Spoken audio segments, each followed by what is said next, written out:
Assalamualaikum warahmatullahi wabarakatuh.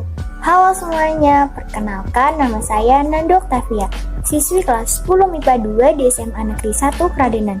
Dalam video ini, saya akan menceritakan tentang salah satu kerajaan Islam yang ada di Indonesia, yaitu Kerajaan Mataram Islam. Buat kalian yang penasaran, tonton terus videonya. Kerajaan Mataram merupakan kerajaan Islam terkuat di Jawa karena kesultanan ini dapat menyatukan beberapa pulau Jawa di Indonesia, yakni sebagian besar Pulau Jawa Barat, Jawa Timur, Jawa Tengah, kecuali Banten. Juga serta menguasai beberapa daerah, yakni daerah Madura, Sukadana, dan Pulau Sumatera. Sejarah Kerajaan Mataram. Kesultanan Mataram adalah kerajaan Islam di Pulau Jawa yang pernah berdiri pada masa zaman ke-17. Kerajaan ini dipimpin sebuah dinasti keturunan Ki Ageng Antara dan Ki Ageng Pemanahan yang mengklaim sebagai sebuah cabang ningrat keturunan penguasa Majapahit. Asal-usulnya adalah sebuah kadipaten di bawah Kesultanan Pajang berpusat di Bumi Mentawai yang diberikan untuk Ki Ageng Pemanahan sebagai hadiah atas tingkah laku baiknya. Raja berdaulat pertama adalah Sutowijoyo atau Penembahan Senopati, putra dari Ki Ageng Pemanahan. Mataram merupakan kerajaan berbasis agraris atau pertanian dan relatif lemah secara maritim. Dia meninggalkan beberapa jejak sejarah yang bisa diamati hingga kini, seperti Kampung Mataram di Batavia atau Jakarta, sistem persawahan di Pantura, Jawa Barat, penggunaan Hana Coroko dalam literatur bahasa Sunda, politik feodal di Pasundan, serta beberapa batasan administrasi wilayah yang sedang berlanjut hingga sekarang. Di Mataram dikenal beberapa kelompok dalam masyarakat, ada golongan raja dan keturunannya, para bangsawan dan rakyat sebagai kawula kerajaan. Kehidupan masyarakat bersifat feodal karena raja adalah pemilik tanah beserta seluruh isinya. Sultan dikenal sebagai panatagama, yaitu pengatur kehidupan dan keagamaan. Oleh karena itu, Sultan memiliki kedudukan yang sangat tinggi. Rakyat yang hormat dan patuh serta hidup mengabdi pada Sultan. Kehidupan politik Kerajaan Mataram.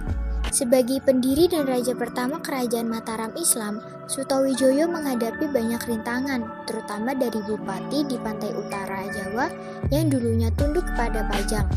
Mereka terus melakukan pemberontakan karena ingin melepaskan diri dari Pajang dan menjadi kerajaan yang merdeka. Sunan Kuning dalam melakukan pemberontakan dibantu oleh Pangeran Mas Said atau Mangkunegara I.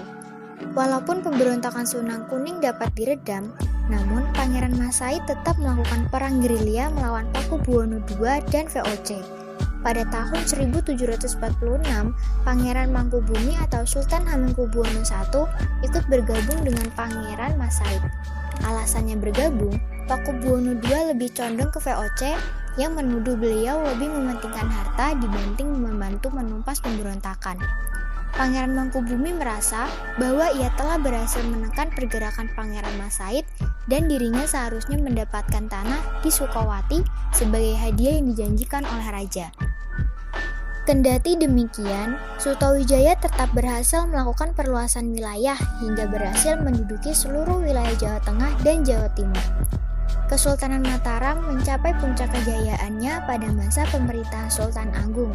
Di bawah kekuasaannya, Mataram sempat beberapa kali melakukan penyerangan ke Batavia untuk memerangi VOC. Selain itu, wilayah kekuasaan Mataram hampir meliputi seluruh Pulau Jawa. Perekonomian Kerajaan Mataram Islam berupa petani dan berdagang. Letaknya di daerah pedalaman menyebabkan mata pencarian utama adalah bertani dan berkebun. Seperti yang dilaporkan oleh Dr. Dehan, Jan Vos, dan Pieter Franzens bahwa Jawa bagian tengah merupakan daerah pertanian yang subur dengan hasil utamanya adalah beras. Pada abad ke-17, Jawa benar-benar menjadi lumbung padi. Hasil-hasil yang lain adalah kayu, gula, kelapa, kapas, dan hasil palawija. Selain bertani, Kerajaan Mataram Islam juga melakukan perdagangan. Pelabuhan Surabaya merupakan pintu masuk barang dagangan dari luar, sedangkan pelabuhan pusat terletak di Semanggi, Solo. Masa kejayaan Kerajaan Mataram. Setahun setelah menjabat, Sultan Agung memulai operasi penaklukan sejumlah wilayah di Jawa untuk memperluas daerah kekuasaan Kesultanan Mataram Islam. Perjalanan pertama dimulai ke timur Jawa. Sartono Kartodjirjo dalam Pengantar Sejarah Indonesia Baru menerangkan, pada 1614 Sultan Agung meluncurkan aksi penyerangan ke daerah timur. Sultan Agung memberikan perintah kepada Tumanggung Suratani yang akhirnya berhasil menguasai Malang dan sekitarnya. Atas pencapaiannya itu, Tumanggung Suratani dianugerahi gelar Senopati Menggala Yuda.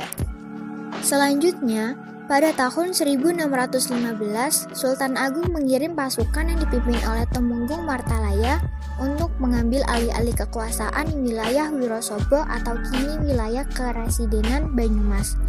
Pada Januari 1616 atau setahun berselang, Kesultanan Mataram Islam diserang oleh beberapa wilayah yang menjalin aliansi termasuk Pasuruan dan Tuban.